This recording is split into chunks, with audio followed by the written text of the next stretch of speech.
नमस्कार दोस्तों, स्वागत है आपका हमारे चैनल आरपी स्टडी हम में। आज फिर से हम सेट 5 फिजिक्स का सॉल्व करेंगे, ठीक है। तो हम देखते हैं पहले प्रश्न से बिना समय बर्बाद किए हुए। एफ फोकस दूरी का उत्तल लेंस 2F फोकस दूरी के उत्तल लेंस के संपर्क में रखा जाता है। संयुक्त लेंस की फोकस दूरी ज्ञात कीजिए। तो मैंने आपको बता रखा है कि जो उत्तल लेंस होता है उसकी फोकस दूरी क्या होती है, धनात्मक होती है, तो इसको हम +F मान लेंगे। और जो अवतल लेंस होता है उसकी फोकस दूरी क्या होती है, ऋणात्मक होती है, तो इसको हम 2F मान लेंगे। और जब दो लेंसों को संयुक्त रूप से रखा जाता है तो उनकी क्षमता क्या होती है, उनकी क्षमता जुड़ जाती है, ठीक है। तो 1/F बराबर क्या होता है, 1/F1 + 1/F2। यहाँ पर F1 को हम क्या मान लेंगे, +F जो हमारा उत्तल है। F2 को क्या मान लेंगे हम, -2F जो कि हमारा अवतल है, ठीक है। तो यहाँ से 1/F बराबर क्या हो जाएगा, 1/F और प्लस में 1/-2F। इसको हम हल करेंगे तो ये 1/F - 1/2F, और इसको हम इक्विवेलेंट कर दें तो 1/F इक्विवेलेंट, या ऐसे F ही लिखा रहने दीजिए, कैपिटल F कर दीजिए इसको, ठीक है। तो 1/F बराबर क्या हो जाएगा, इसका लासा क्या हो जाएगा, 2F, यहाँ पर 2 - 1, ठीक है। तो यहाँ से 1/F बराबर क्या आ जाएगा, 1/2F। ये इम्प्लाई करेगा F बराबर 2F को। तो इसमें से हम देखेंगे कौन सा उत्तर आ रहा है हमारा 2F वाला। तो हमारा उत्तर आ रहा है 2F वाला, दूसरा वाला, ठीक है। तो ये सही हो जाएगा। प्रकाश विद्युत प्रभाव के प्रयोग में आपतित प्रकाश की आवृत्ति V तथा निरोधी विभव V के बीच खींचे गए ग्राफ की ढलान क्या होगी। तो ये हमने आपको प्रैक्टिस सेट 7 में बता रखा है कि जो ढलान आई थी हमारी, वो ढलान हमारी क्या आई थी, वो ढलान tan phi बराबर H/E आई थी, ठीक है। इसको हल करने का एक तरीका ये भी हो सकता है, E बराबर हम कह सकते हैं EV0, और ये किसके बराबर हो जाएगा, hν। तो यहाँ से हमारा जो आ जाएगा V0/ν बराबर आ जाएगा H/E, और यही हमारा ढलान होता है। ये y है और ये x है, ठीक है। तो y/x क्या हो जाता है, H/E। तो यहाँ से हम देखेंगे H/E हमारे पास है C ऑप्शन, तो ये हमारा हो जाएगा सही, ठीक है।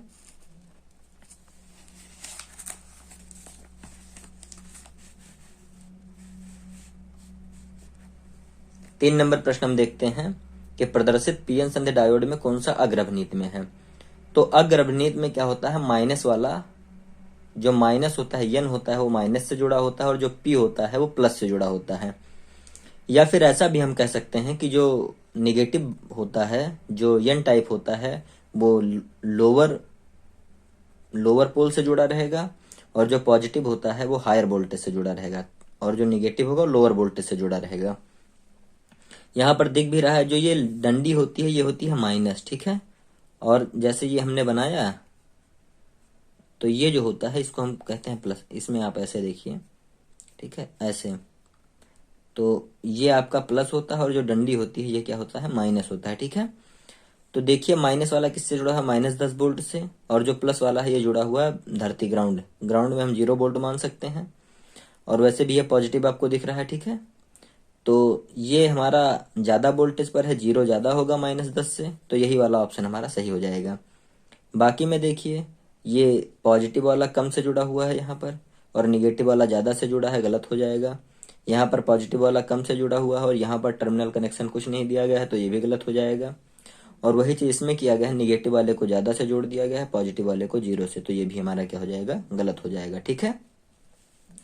अगला प्रश्न हम देखते हैं कि दो बिंदु आवेशों के बीच F न्यूटन स्थिर वैद्युत बल कार्य करता है। यदि आवेशों को K परावैद्युतांक के माध्यम में रखा जाए तब बल क्या होगा। तो ये बहुत ही आसान सा है, अगर K में रखा जाता है तो बल क्या हो जाएगा, F/K। इसको हम ऐसे हल करके भी समझ सकते हैं क्या होता है इसका। देखेंगे आप, जो हमारा बल होता है F बराबर होता है 1/4πε0 Q1 Q2/r², और जब इसको हम K परावैद्युतांक में रख देंगे तो ये क्या हो जाएगा, 1/4πε0 इंटू K Q1 Q2/r²।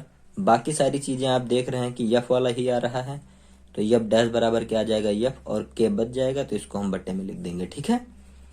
तो इसका आपका कौन सा ऑप्शन सही हो जाएगा, चौथा वाला ऑप्शन सही हो जाएगा, ठीक है। अब हम अगला प्रश्न देखते हैं। यल लंबाई के तार को वृत्ताकार कुंडली के रूप में मोड़ा जाता है। कुंडली में वैद्युत धारा आई प्रवाहित करने पर केंद्र पर उत्पन्न चुंबकीय क्षेत्र क्या होगा। ठीक है, तो हमें पता है कि यदि किसी,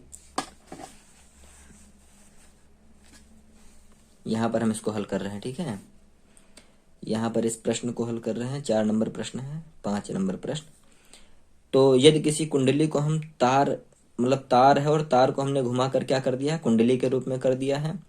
तार की लंबाई क्या थी, यल थी, तो यही यल लंबाई क्या हो जाएगी, परिधि के रूप में आ जाएगी, यानी 2πr हो जाएगा। यहां से यदि हम त्रिज्या ज्ञात करना चाहें तो यल अपान 2π आ जाएगा। ठीक है, तो ये त्रिज्या हो जाएगी r। और हमें पता है, क्या पता है, कि कुंडली के जो केंद्र पर चुंबकीय क्षेत्र होता है μ0I/2r। ठीक है, तो यहां से हम वैल्यू रख देंगे μ0I/2r का मान हो जाएगा यल/2π। 2 से 2 कट जाएगा, पाई ऊपर चला जाएगा तो आ जाएगा μ0πI/L। ठीक है, तो यहाँ पर हम देखेंगे कौन सा ऑप्शन सही है। तो ये हमारा पहला वाला ऑप्शन क्या हो जाएगा, सही हो जाएगा, μ0πI/L। पूछा गया है कि λ1, λ2, λ3 क्रमशः दृश्य प्रकाश यक्ष किरणें, यानी λ1 जो है हमारा वो दृश्य प्रकाश है, λ2 जो है हमारा यक्ष किरणें हैं, और जो λ3 है वो हमारी सूक्ष्म तरंगे हैं।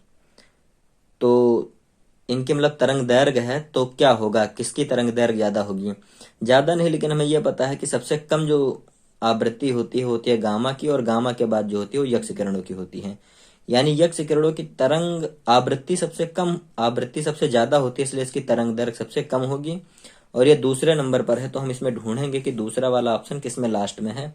इसमें दूसरा वाला ऑप्शन लास्ट में नहीं है, इसमें दूसरा वाला नहीं है, इसमें भी दूसरा वाला नहीं है, तो ये वाला ऑप्शन डी हमारा सही हो जाएगा। ठीक है, इसको हम एलिमिनेट करके हल करेंगे, क्योंकि हमें पता है, हमने पहले भी आपको बताया था कि सबसे कम आवृत्ति गामा की, उसके बाद यक्स रेज की। ठीक है, तो यानी कि यक्स रेज की आवृत्ति सबसे ज्यादा है तो तरंग दैर्घ्य सबसे कम होगी, यानी λ2 की वैल्यू सबसे कम होगी।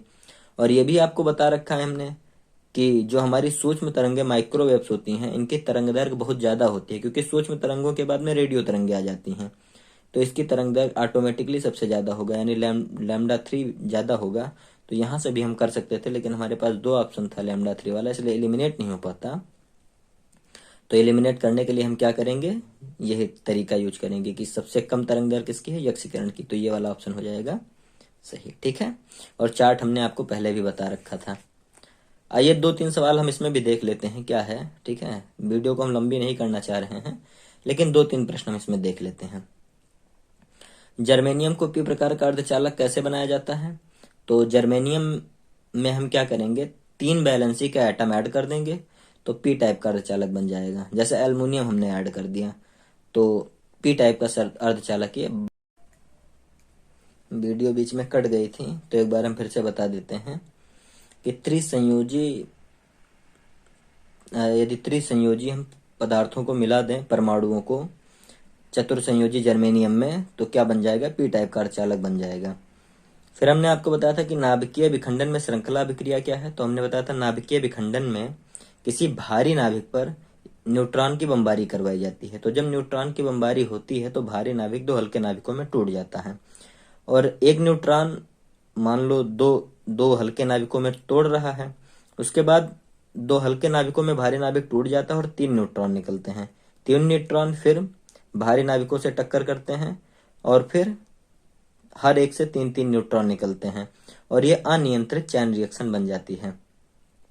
ठीक है, तो होता क्या है, एक न्यूट्रॉन की बमबारी करवाई जाती है, फिर 2 हल्के नाभिक बनते हैं, 3 न्यूट्रॉन बनते हैं, और ये 3 न्यूट्रॉन फिर 3 बनाते हैं, और इस प्रकार चैन रिएक्शन चलती रहती है।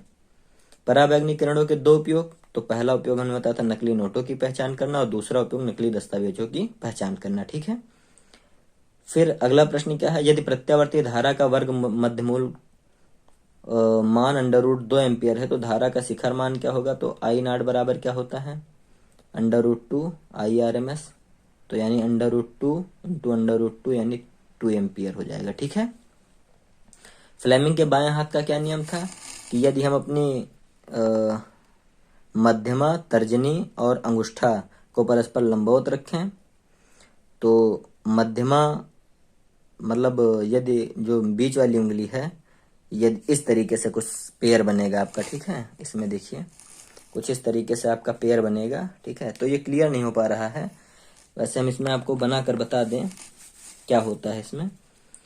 कि यदि हम अपनी, मान लो कि ये अंगूठा है हमारा, अंगूठा और अंगूठा के बाद आती है तर्जनी, अंगूठा के बगल जो होती है तर्जनी, जो बीच की उंगली होती है उसको मध्यमा कहते हैं, ठीक है।